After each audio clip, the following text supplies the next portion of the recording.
Welcome to Orange County Power Players, where we spotlight the personal, professional, and financial success stories of OC's top leaders. Here's your host, Danny Flores. Welcome back to OC Power Players, where I interview some of the most successful people in Orange County. I'm Danny Flores, your host, and today's honored guest is Lamarr Banks, zooming in from Orange. Lamarr has been in the home appraisal business for 22 years.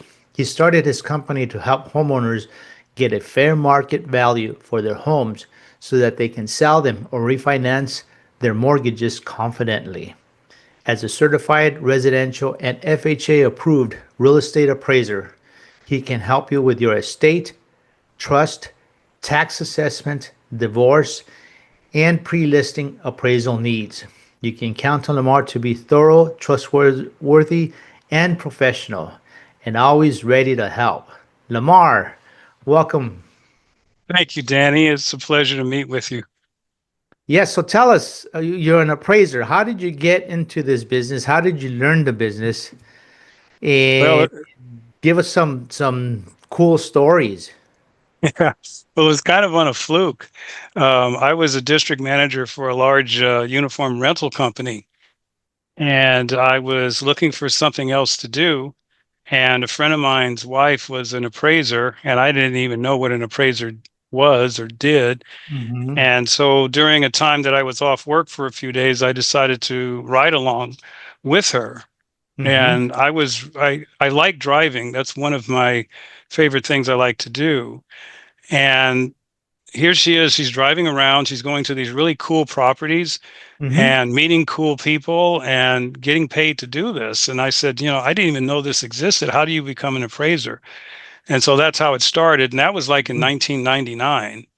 And then in 2000, I had finished online accreditation course.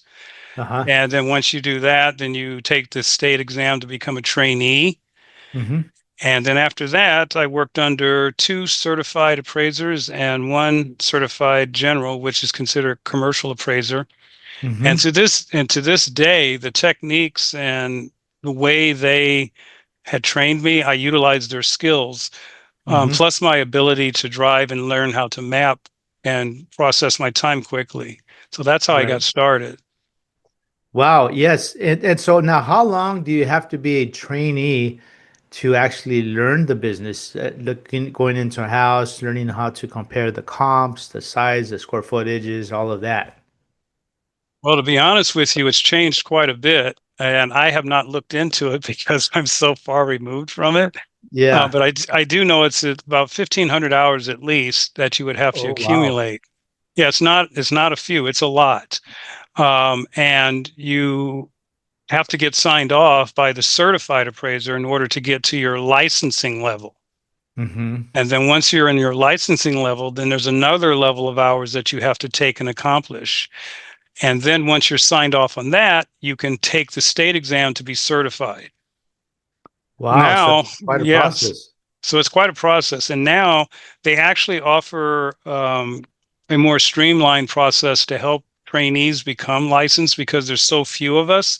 Mm-hmm. And the way the salaries have changed and what we get paid as far as doing lender work, it's hindered us from being able to take on a trainee. So right now, today, I utilize most of my client base is mostly non-lender. So that will be people that have inherited properties. They have property tax issues. They're going through a divorce. Mainly life type events is what I appraise properties on. But I have been I've been everywhere. A lot of people ask me, how far have you gone? I said, well, I've been to Catalina Island 3 times. I've been to Santa Barbara. I've been to Julian, California. I've been to California City. I've been to all these little cities that people have never heard of to appraise things, and I love it. So those are like nice business trips that you can take to Catalina, to Santa Barbara, Yeah. to all these little areas, right? Yes, and it's one of the things that people ask. Well, how do you build your business? How do you as an appraiser. Well, back in the day before apps and Zoom meetings and what have you, a lot of it for me was networking. And I learned a lot. I really wanted to make sure I talked about this because I think today this is a lost art. I learned a lot about what it is to become, shall we say, good at what you do and also building a strong client base and building your business. Mm-hmm. So in 1978, I worked at a company called Wilson Paper Company. And The Office, the movie or the TV series called The Office, it was very similar to that. Oh, yeah. So there was smoking in the office. You had the secretary pool. You had the warehouse office, and you had all of this. And I worked in the order desk near the front. Every Friday, they had about 30 sales reps, and there was five. There was a top five, and every Friday, this wonderful gentleman who I'll just call Sam, he was 78 at that time. Mm-hmm. And he was like the number one or number two salesman for that entire 30 roster. And this is before, again, I have to preface this. This is before pagers and all this stuff that we use today to make life more simpler. Right. And so when Friday hit, it was a special thing. If in that phone rotation, you got to talk to Sam because he always gave you pearls of wisdom. Mm-hmm. And so one Friday, I was lucky enough to get him. And he says, "How you doing, Lamarr?" And I said, "Hey, man, I'm glad to talk to you." And he just told me, he said, "You know what, Lamarr? You know what the secret to my success is?" And I said, "No, man, what is that?" He says, he visits every one of his clients every month. And he had to have had over 70 some odd clients. Okay. Mm-hmm. How do you do that without a pager and a phone and Zoom and all that? He was hitting the bricks. And he would call in his orders from one of his clients every Friday. And he got free lunches, he got free breakfasts, but he was there for his customers. Mm-hmm. And so I never forgot that. So when I started my appraisal business, the number one thing I did is I wanted to customize it so that I was personable, I was reachable.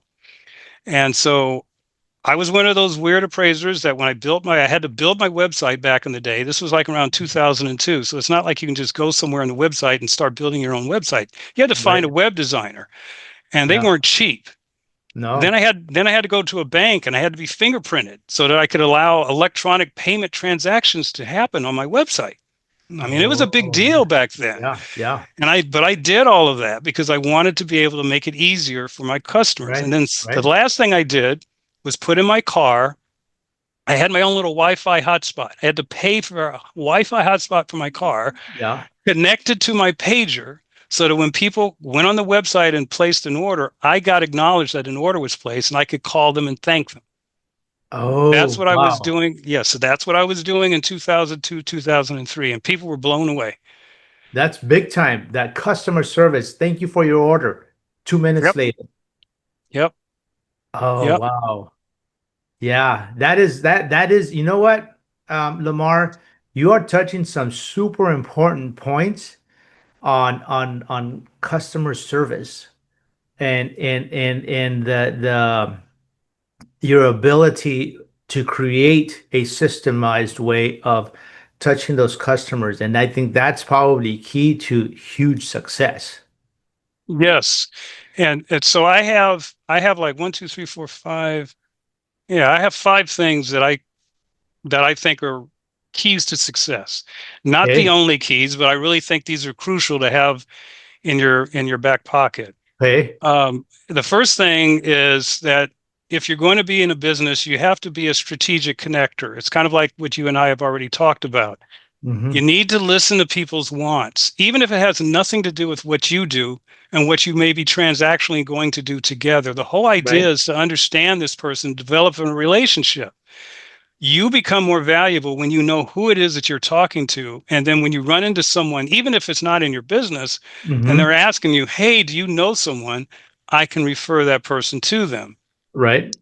The second thing is I have to be authentic. And authentic means when you make a mistake, admit it. And it also means that caring about the person is realistic to you. And I also try to surround myself with that authenticity around people who are the same way, so that I'm always learning too. I have to always be willing to learn. And authentic means also being good at what you're doing with the least amount of effort. Whatever your gift is, whatever you were born to do, that's what your gift is. That's what your life is. That's going to be your future. That's going to be your job. And if you're doing that, you can't fail. I don't care if there's 1,000 appraisers out there. If I'm being Lamarr, there's only one Lamarr. Okay. So all I got to do is be me. And then you have to have a vision. And a lot of people say, well, everybody says you got to have a vision. Oh yeah, whatever. My vision for me that I saw, I was actually imagining myself doing things between the years of 8 and 11 years of age. I saw myself doing things just like what we're doing now. I saw myself talking to people. I always saw myself presenting in front of people. I always saw myself teaching people and also saw myself mentoring people. I didn't know how that was going to be a future. I didn't know how that was going to be a job, but I hung on to that vision. Right. Next, I also put together a vision board. A lot of people think this is weird stuff, whatever. I'm telling you, put together a vision board and be as wild as you want to be, but make it something that you want. Make it something as you see yourself doing, and put it up on the board and watch what happens every year. And so every year I have to re-upgrade my vision board because things get accomplished. And then lastly is my faith in God. I know you don't have to be successful to have faith in God, but here's what it did for me. It gives you a peace that passes all understanding when you're going through those tough times, because you're going to go through those tough times. Oh, yeah. And unless you have that peace, it's really, really hard to get through. It really is. I don't know how people don't do it. I tried it before, but now I understand what that is, and it just works great for me. So those are the 5 things that I utilize on my platform, and man, it's fun. I love meeting people. Yeah, that's the thing that when we choose what we want to do, we've got to be passionate about it, and we got to love what we do. So I see the energy, your energy, and you're happy, and the way you do it, you're talking to people, so you have that social connection with people, but you're also treating them respectfully and providing them the best service possible. And then at the end of the day, you're also, working with God and thanking God for, what he gives us, and then asking him for help when we need the help. Because like you said, it's not all uphill. People think that being an entrepreneur is glamorous. It's probably one of the toughest jobs that we have to do, that we choose to do. Yeah, you see, people drive up to the parties and all dressed up and everything, but you have no idea what our day was like, what our week was like, what our month was like. Well, we get tested. We get tested big time. We get punched in the nose on a daily basis, and you got to just keep going forward, right? Yeah, yeah. And what going back to the being a connector and networking, I've been able to meet people that see things in me that I didn't see, and that's where the real fun starts. So Yeah. just over the prior 2 months before this broadcast, I have become a part of a board for 2 nonprofits, and both of them I was asked to be on their board. One's an advisory committee, and then the other one is the executive board. And with that, I've already been able to help these nonprofits by connecting them to people, places, and things that they need.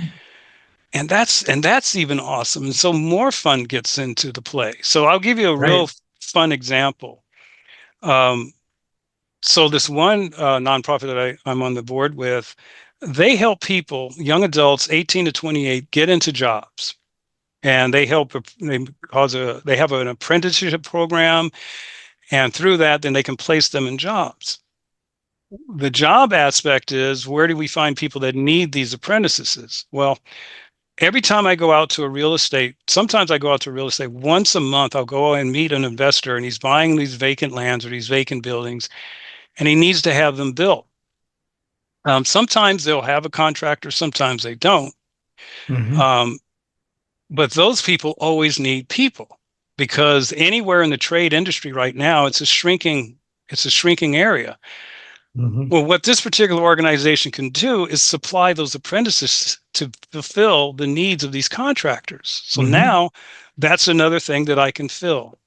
So just being authentic, just being myself, and just being an appraiser, I've been able Mhm. to do a lot more than I ever thought I ever could do. And I will share this real briefly with you. You know, you talk about hardships and what have you. So in 2008, everybody knows what happened in 2008 in real Right. estate. It was Yeah. horrible. Yeah. And at that time, I had a wonderful business partner. I had 3 trainees, and I had an office up north, and I had an office here in Fountain Valley. And I was on the executive board for the city of Orange. I was ambassador of the year in 2007. I mean, there was nothing I was doing wrong. This thing came in and it collapsed, and they changed the system to where you had to be listed in an appraisal management company in order to obtain work, and then they took at least half your fee if they sent you any work. So the first year, Wow.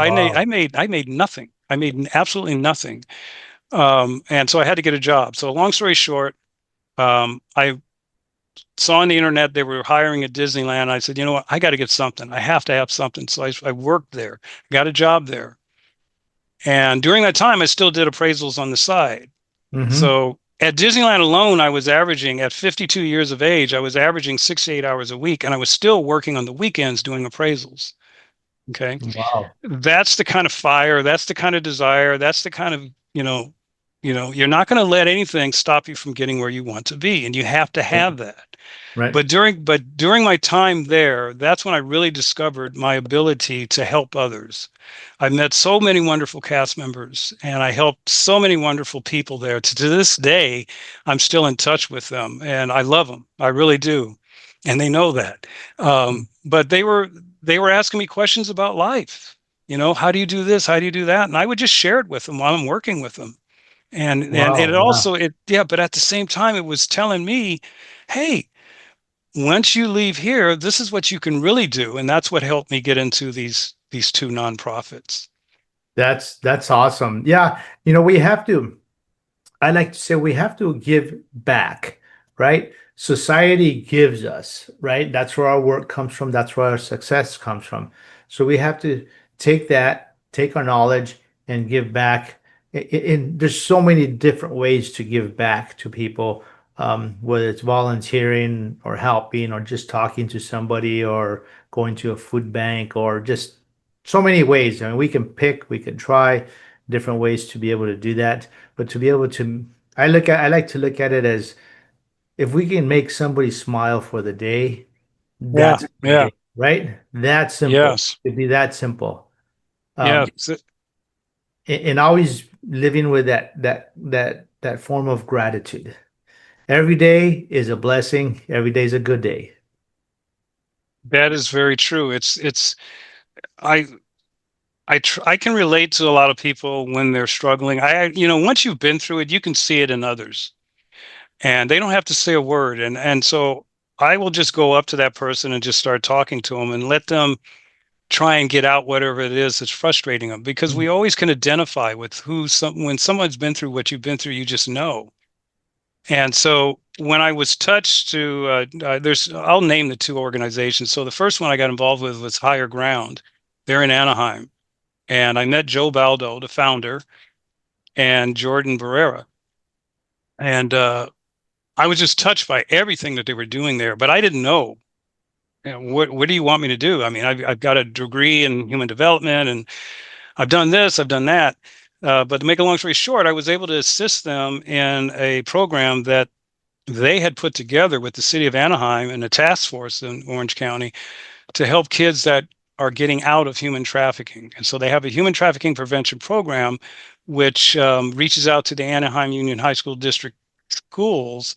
And we actually have college kids that will go into these schools and talk to them on a 3-day Mhm. program, the safety internet, what is grooming, all of those type of issues. Mhm. And that has been wonderful. And then so from there, I was able to meet going through another network group that introduced me to Merge Opportunities. And they're the organization will take these kids once they hit 18 and put them in jobs and help them out. And so that's how that aspect of giving has come into play. Now, how does that help benefit my business? Well, with the kids that are going into like merge, um, like I was showing you, I can find places and housing and what have you that needs to be built. And with those people that are transitioning out of that horrible experience, they need time to relearn how to be adults and how to even do simple things as taking care of themselves, because all of it, all of it was taken away from you. So these two organizations kind of align that, and it keeps me in a position of I don't even really have to find work; it finds me. Mm-hmm. It finds me. Right. No, that is awesome. That is awesome. Now, going back, there's a couple of things that you mentioned that I kind of want to go through so that our audience understands how your role comes into these appraisers or Okay. appraisal, right? Yeah. So let's talk a little bit about why you need to appraise a property when you inherit it. Well, I'm glad you asked that question. If someone passes away and they're the only one on the trust, which Mm-hmm. the property has to be on a trust on the title. Mm-hmm. There's usually someone that's been assigned to that inherits it. And within 100, it depends on the county. I believe it's 160 days. Um, you have to file the date of death, and then you have to, part of the process is to turn in an appraisal. A lot of people Mm-hmm. don't see that part of it, and they'll turn in everything else. The county assessor will go ahead and appraise the properties for them and reassess the taxes. And sometimes it's a little bit higher. Sometimes it might be different than what people are expecting. So then when they hire me, I will actually do a date of passing appraisal. It'll be as of the date. Sometimes it takes 2 or 3 years before people realize they needed to have an appraisal, but that's Right. okay. That's okay. We still can do that. So we'll do it from the date of passing and up to 12 months before, whatever the market average was at that time. Mm-hmm. And then they can take that in to their estate planner and also into the city, and then they can reassess based on the appraisals that's done. Also, in especially in today's lending environment, a lot of people are getting confused on what their values should or should not be. Mm-hmm. And it's understandably so, because you have so many different sources out there. But I will say this is that an appraisal that we do according to our standards and procedures that we have to go by is based on Mm-hmm. what will most likely happen in a normal arm's length transaction. Right. So that would be somebody in your family, a brother, sister, whatever. They go and they buy a house and they take out a loan. It's not based on a flipper that comes in. It's not based on a house that's been totally trashed and all of a sudden, it's vacant and now somebody buys it and they're trying to sell it. It's based Right. on a house that's in regular condition, Mm-hmm. and that's one of the things that I run into when I'm doing an appraisal. And they'll say, well, what about this house down the street? That one sold for X amount of dollars. And I'll have to explain to them why it wasn't included in the report. So, Right. Right. yeah. Yeah. Okay. So that's super important, right? Hmm. When you inherit a house, you said you have 160 days to do an appraisal. The one Hmm. part that I didn't know, I knew we had to, you have to do that. And that's because so everybody understands is because the basis moves up to that appraisal amount. And what that does for you, and correct me if I'm wrong, is that if you decided to sell that house at that point in time, you pay zero capital gain taxes. That is correct. That's the whole point of doing that. Correct. And then if you decide to sell it 10 years from now, then because of that new stepped up basis, you pay your capital gains from that day forward, anything that it gains at that time, right?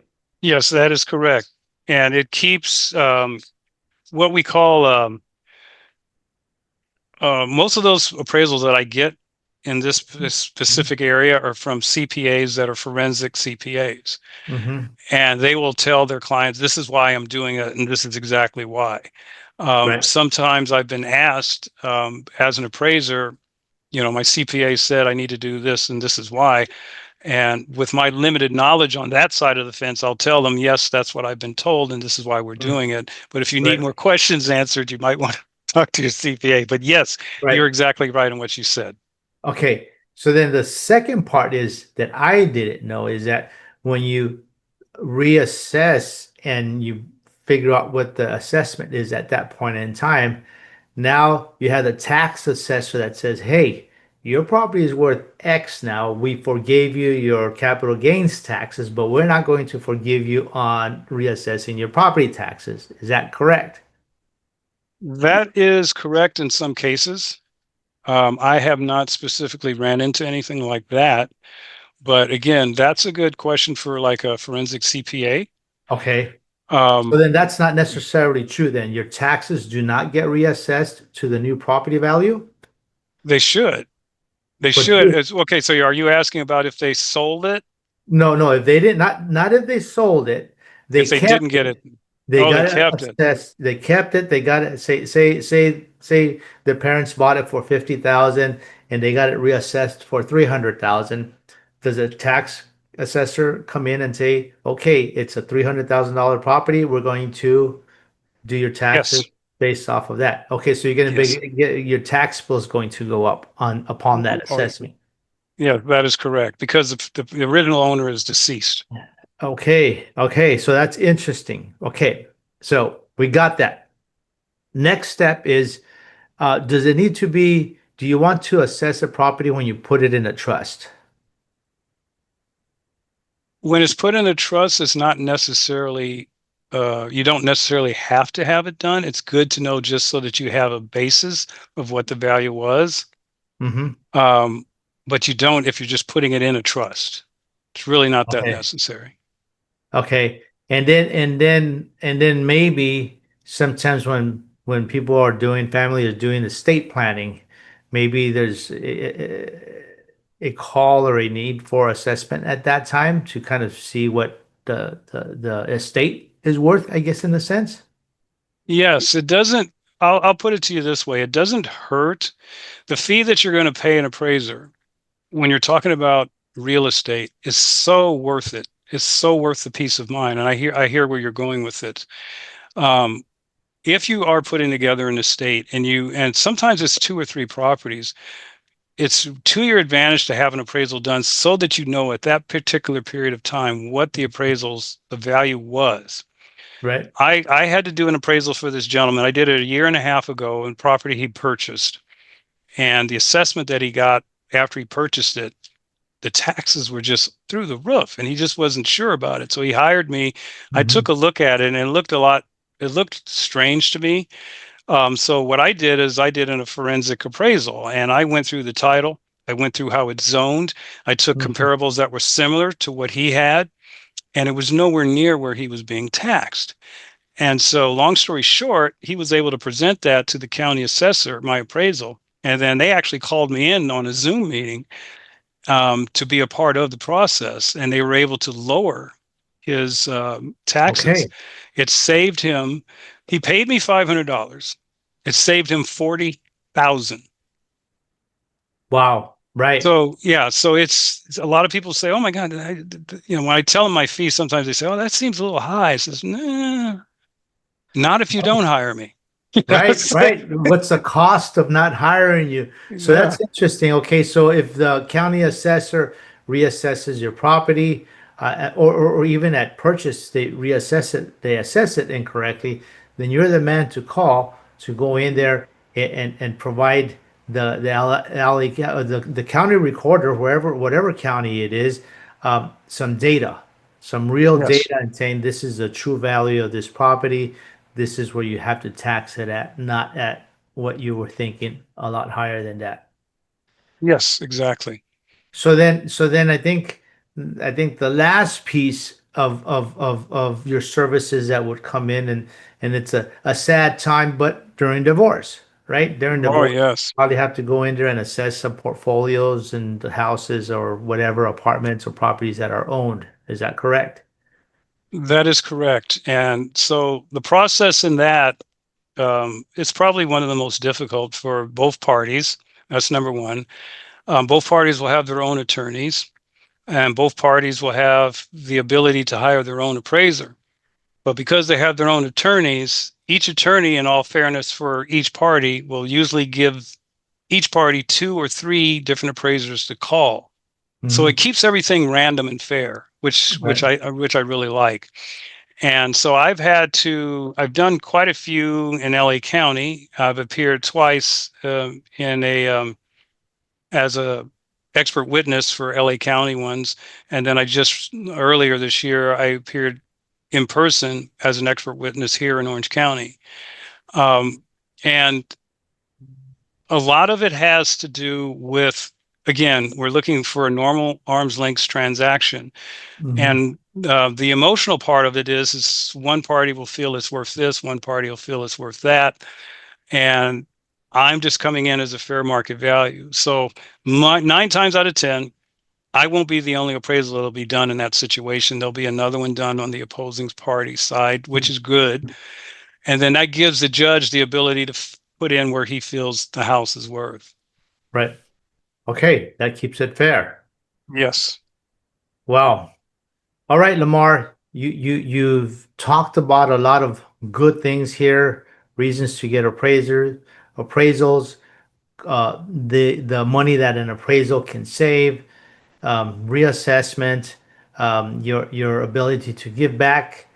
Yeah. What does it look like for the next 6 to 12 months? What's exciting coming up? Okay. I'm glad you asked that question because a lot of people don't ask appraisers that. So there's a lot of new forms that are going to be, or the forms that we've had in the past are going to be consolidated down to one particular form. We're going to be trained on that before the end of this year. Most of our forms in our software are going to change into that. I'm kind of excited about it Mm-hmm. because, like I said, way back in the day, I was always a step ahead. And so as soon as I could use some kind of software to help me be more efficient, I utilize that. So like today, I use a tablet and it does everything for me. I upload it to the cloud, go home, download it to the cloud, finish my report. All the photos and the sketch and everything comes down and it's placed in there. Mm-hmm. With the new forms, we won't have to worry about doing what I call a supplemental addendum. All of the drop downs and everything will be in there for us to utilize, and it speeds up the process. Mm-hmm. As far as evaluations, and I want to put this out there because this is just Mm-hmm. real stuff. Right, So right. 2008, we all know the values were really overinflated. Mm-hmm. It crashed. We were on a trend all the way up till 2019 of getting those values back in place to where they should have been. When COVID hit and they did the 3% or less appreciation and people were buying left and right, Mm-hmm. we were appreciating 2 to 3% a month when normal appreciation for housing is 2 to 3% a year. So we erased all of that balancing of where we had everything at. And now we're in the situation where housing is not affordable. So in my humble opinion, and I'm not an expert witness or, Mm-hmm. what have you, I think if we get one rate cut, it will probably be just 1/4%, Right.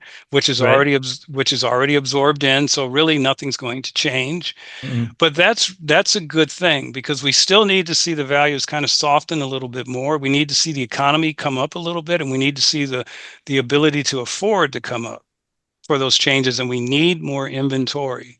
That's the big one. We need more inventory. And they were all counting on people like myself to pass away or give my house to my kids or whatever. And it hasn't happened. It's not going to happen. So we just need to build more houses. And so, as far as real estate appraising, there's some good changes that are going to happen. There is some more advantages that are going to be coming out as far as affordability packages, and it's going to be a lot more streamlined. So I'm kind of looking forward to that. Yeah, so based on what you said, yes, we'll probably get 1 or 2 rate cuts this year. And like you said, the market's probably priced them in already, so not a big change. 25 basis points doesn't make a dramatic change.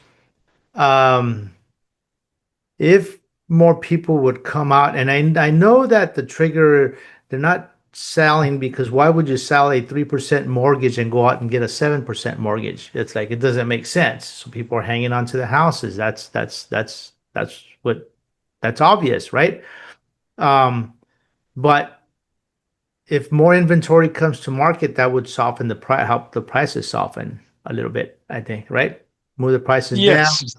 gives the entry point for people. We know that the wages aren't going to increase fast enough to be able to support the higher prices.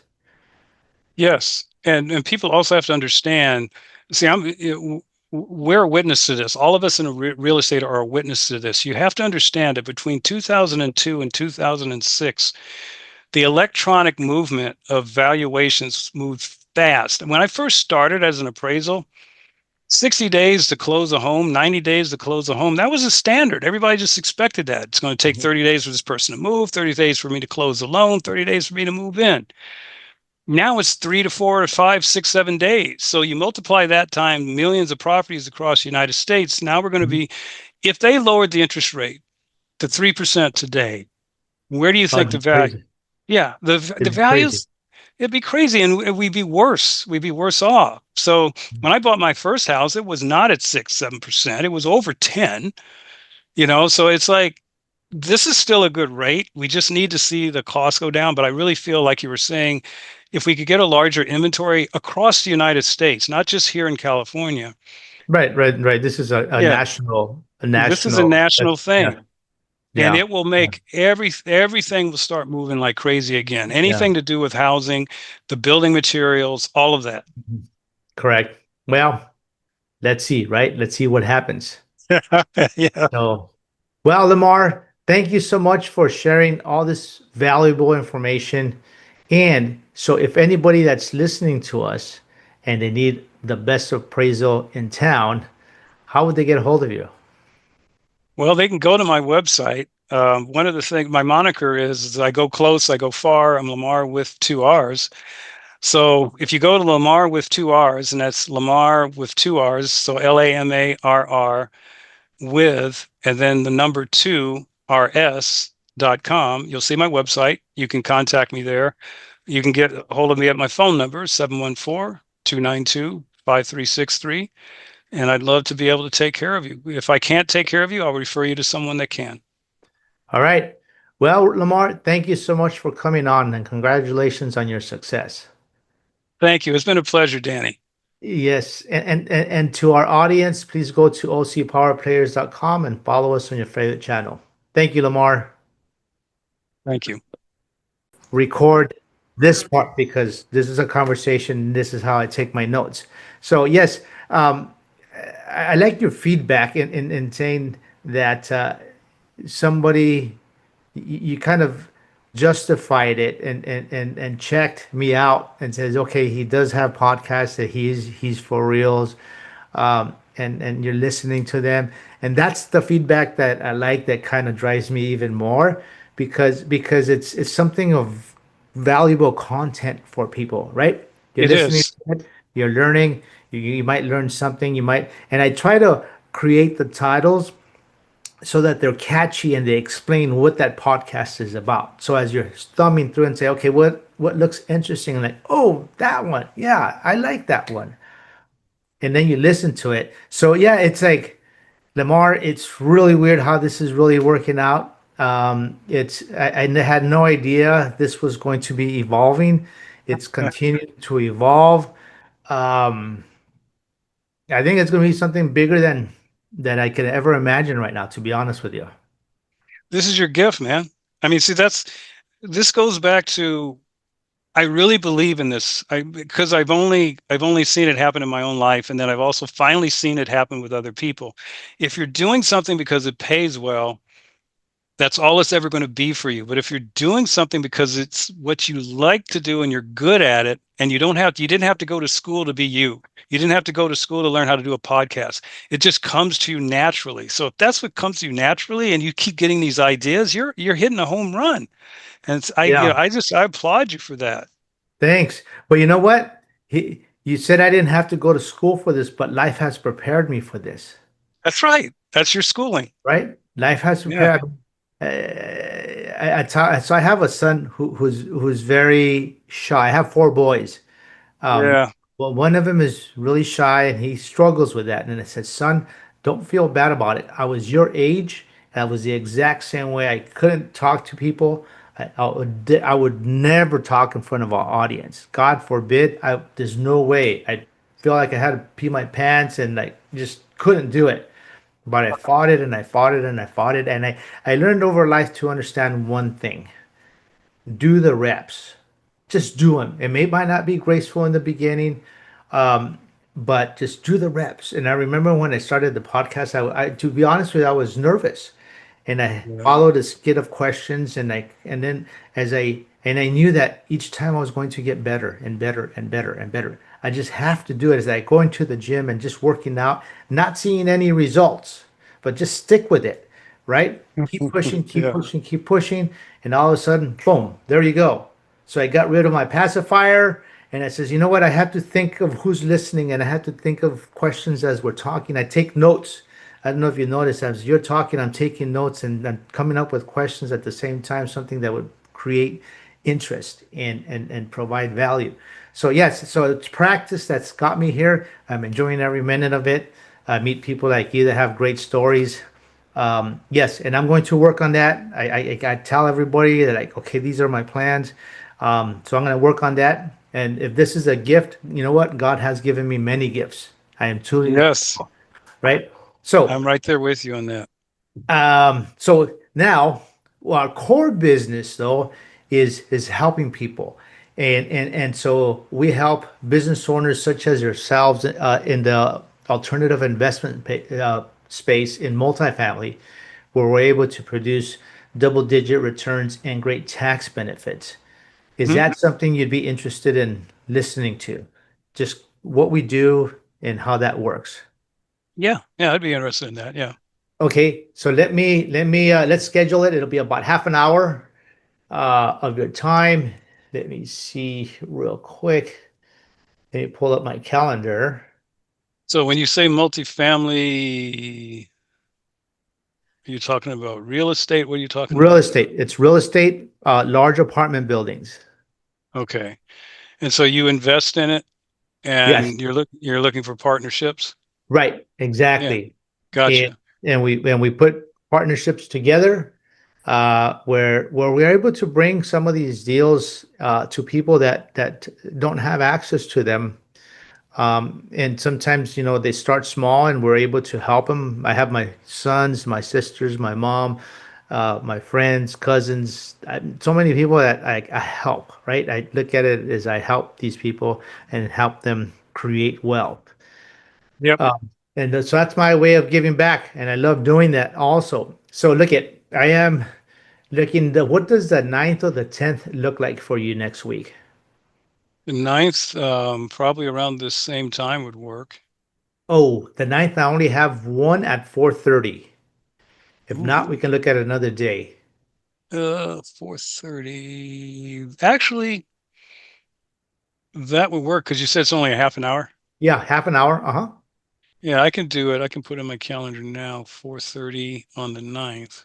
Okay. So what I'm going to do is I'm going to send you a calendar link with an invite. That'll go on your calendar. And then just so that you know, there is a YouTube link inside that invite that Okay. that I talk about my background and Okay. how I got here. It's pretty short, and if you want to listen to it before, that way you can get to know me a little bit more. That would be great. I would love to do that. All right, Okay. Lamar, very good. So thank you so much for coming on. Thank you for sharing your story, and we'll talk to you next week. You got it, sir. Thank you. All right, have a wonderful day. You too. Sure. Oh, hey, what real quick Yes. question. When does mine air? Oh, you know what? I forgot to tell you that. Apologize for that. Okay, so Yeah. it'll air in about 3 weeks. And Okay. what we'll do is we'll send you shorts also, so you can post them on social media. So we'll Okay. email those to you. Make it super easy. And then if you give it about 3 weeks, so it goes on air. Okay. I appreciate that. I'll wait to see it. All right. Thank you so much, Lamar. All right, man. Take care. Have a wonderful day. Sure. Bye-bye. Thanks for listening to Orange County Power Players. Want to share your success story? Apply to be a guest at ocpowerplayers.com/guest.